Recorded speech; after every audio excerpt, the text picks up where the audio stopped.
जय हिंद दोस्त, कैसे हैं आप सब। आशा करते हैं आप अच्छे होंगे और आपकी तैयारी भी अच्छी चल रही होगी। आज हम बात करने वाले हैं कि बिहार के पटना एयरपोर्ट पे एक वैकेंसी निकली हुई है। ठीक है, ये वैकेंसी किस किस विभाग में निकली है, कितने पद पे निकले हैं, क्या उसमें सैलरी दी जाएगी, आपके वर्क्स कैसे होंगे, ठीक है, पूरा डिटेल्स हम आपको बताने वाले हैं। और एक इसमें एक बहुत ही अच्छा चीज़ है कि इसमें आपको कोई भी एग्ज़ाम देने की ज़रूरत नहीं है। आपका जो सिलेक्शन होगा वो किस आधार पे होगा वो भी हम आपको पूरा बताएंगे। ठीक है, तो इस तरह की वीडियो पाने के लिए हमारे चैनल्स को जरूर सब्सक्राइब करिए। देखिए, एक एजेंसी है broadcast engineering India corporation limited. ये एक एजेंसी है जिसके तहत पटना एयरपोर्ट पे वैकेंसी निकाली गई है। ठीक है, जिसका ऑनलाइन शुरू हो चुका है 14 मई से लेके 24 मई 2024 तक। ये आपका भरा जाने वाला डेट है, ये आपका ऑनलाइन चल रहा है। इस फॉर्म को भरने में आपको 885 रुपये जनरल ईडब्ल्यूएस और ओबीसी को लग रहा है और 531 रुपये एससी एसटी को लग रहा है। लेकिन जैसे बता दूं कि इस पोस्ट के लिए बहुत अलग अलग पोस्ट है। अगर यदि एक पोस्ट के लिए अगर आप अप्लाई करते हैं तो 885 रुपये लगेगा, लेकिन अगर एक के साथ अगर मल्टीपल पोस्ट में अप्लाई करते हैं तो आपको दूसरे पोस्ट के लिए 590 रुपये उसमें और ऐड हो जाएंगे, इसमें हो जाएंगे। वही अगर एससी एसटी है तो अगर एक पोस्ट के लिए अप्लाई करता है तो 531 तो लगेगा ही, अगर कोई और पोस्ट के लिए अप्लाई करता है तो 354 रुपये उसमें और आपके ऐड हो जाएंगे। ठीक है, तो ये इनका फिगर देखिए।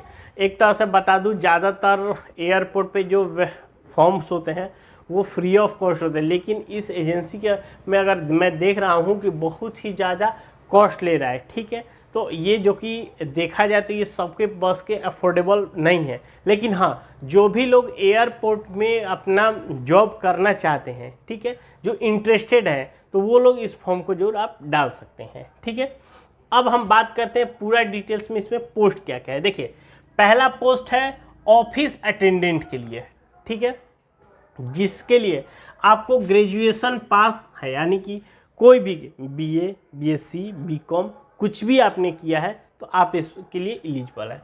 एज मांगा जा रहा है 18 साल से लेके 35 साल तक। ठीक है, और ये जो पोस्ट है ये आपके 2 पोस्ट है। इसमें जो आपको सैलरी दी जाएगी 25,000 रुपये पर मंथ दी जाएगी। देखिए, सैलरी तो अच्छा खासा है। ऐसे ही बता दूं कि एयरपोर्ट पे जो सैलरीज होती हैं ये अच्छा खासा होता है। ठीक है, तो सैलरी की कोई ठीक है। अब हम बात करते हैं दूसरे पोस्ट का, एमटीएस या हाउसकीपिंग। हाउसकीपिंग यानी मतलब जो देख रेख, जो लगेज का सामान का देख रेख के लिए होता है उन सब लोगों को, जो कि इस तरह का है। इसके लिए आपको 8वीं पास होना चाहिए। ठीक है, आपको पता है कि इन लोगों को बहुत ज़्यादा ऐसा कोई नहीं है, तो इसलिए इन्होंने क्वालिफिकेशन 8वीं पास भी रखा हुआ है। एज भी रखा है 18 साल से लेकर 30 साल।